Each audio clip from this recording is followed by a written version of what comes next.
Tripura info news update. বৃহস্পতিবার আগরতলার প্রজ্ঞা ভবনে আয়োজিত রাজ্য পর্যায়ের একটি অনুষ্ঠানে ত্রিপুরা মহিলা উদ্যোক্তা নীতি কোয়ার্টার 20-20-30 চালু করেছে। রাজ্য জুড়ে নারী উদ্যোক্তাদের শক্তিশালীকরণ এবং টেকসই ক্ষুদ্র ও ক্ষুদ্র উদ্যোগকে উৎসাহিত করার লক্ষ্যে শিল্প ও বাণিজ্য বিভাগ এই কর্মসূচির আয়োজন করেছিল।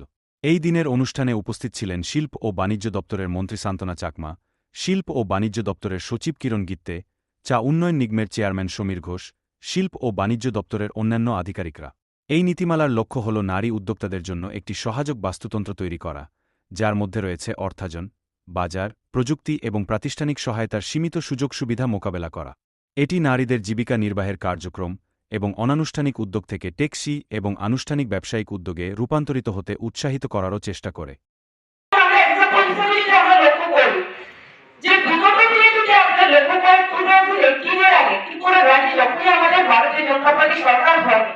সেই সময় খুব নগণ্য পরিমাণে কিন্তু আমাদের দিদিরা এসএসজির সঙ্গে যুক্ত ছিল। আজকে যদি আমরা লক্ষ্য করি, আমাদের দিদিরা ত্রিপুরা রাজ্যে কিন্তু লাখপতি দিদি হতে পেরেছে। 1,08,000 উপরে দিদি কিন্তু লাখপতি দিদি হতে পেরেছে এবং আমাদের এসএসজি দিদি কিন্তু 5 লক্ষের অধিক মহিলা দিদি এসএসজির সঙ্গে যুক্ত হতে পেরেছে। সেটা একটা বড় বিষয়। আমি আশাবাদী যে আজকে যে আমরা পলিসিটা আমরা উদ্বোধন করলাম, সে মাধ্যমেও কিন্তু অনেকে উপকৃত হবে।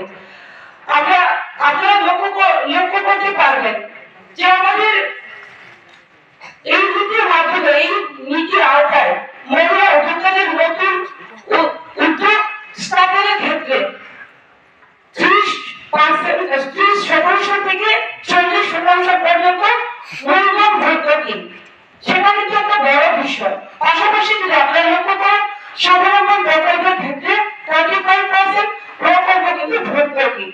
তো সেটা কিন্তু অত্যন্ত বড় বিষয় মহিলা দিদিদেরকে যাতে আমরা ব্যবসার সঙ্গে যুক্ত করতে পারি, এটা বড় বিষয়।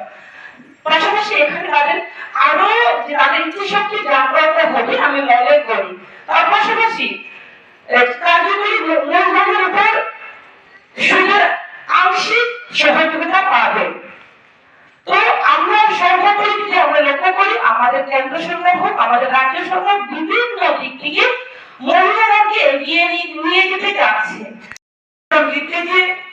রয়েছে আমাদের মাঝে শিল্প বাণিজ্য দপ্তরের ডাইরেক্টর দীপক কর্মজি, রয়েছে আমাদের মাঝে ঋতু রাজ্যে কনভেনর এসএমডিসি এবং এখানে উপস্থিত রয়েছে আমাদের মাঝে দপ্তরের বিভিন্ন পদে উচ্চ পদে যারা রয়েছেন। পাশাপাশি এখানে উপস্থিত ব্যাংক থেকে আগত এবং এখানে উপস্থিত আমাদের সেলফ গ্রুপের দিদির পাশাপাশি উদ্যোক্তার পাশাপাশি যারা আজকে এই প্রোগ্রামে উপস্থিত হয়েছে এবং মিডিয়া বন্ধুদের আমার ব্যক্তিগত পক্ষ থেকে এবং ত্রিপুরা সরকারের পক্ষ থেকে আপনাদেরকে জানাই অনেক অনেক শুভেচ্ছা এবং অভিনন্দন। আমি অত্যন্ত আনন্দিত আজকে একটা সুন্দর প্রোগ্রামে আমরা উপস্থিত হতে পেরেছি। আপনারা জানেন যে আমাদের ত্রিপুরা ওমেন এন্টারপ্রেনারশিপ পলিসি, যে পলিসির মাধ্যমে আমাদের দিদিরা আরো আর্থিকভাবে শক্তিশালী হবে।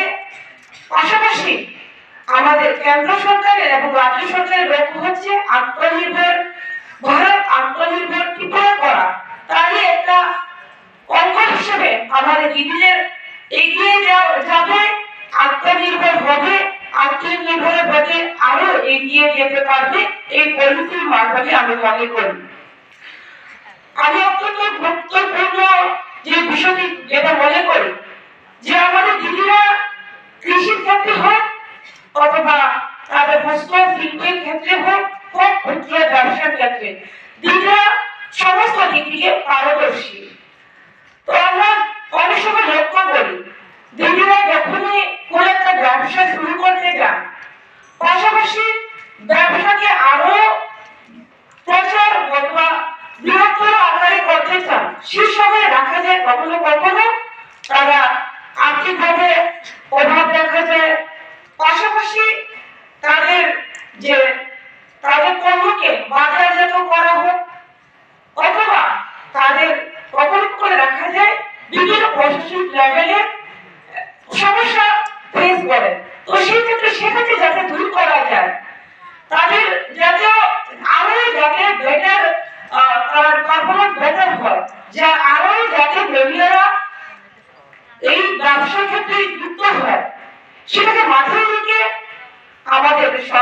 এই স্কিম এই পলিসি প্রয়োগ করেছে।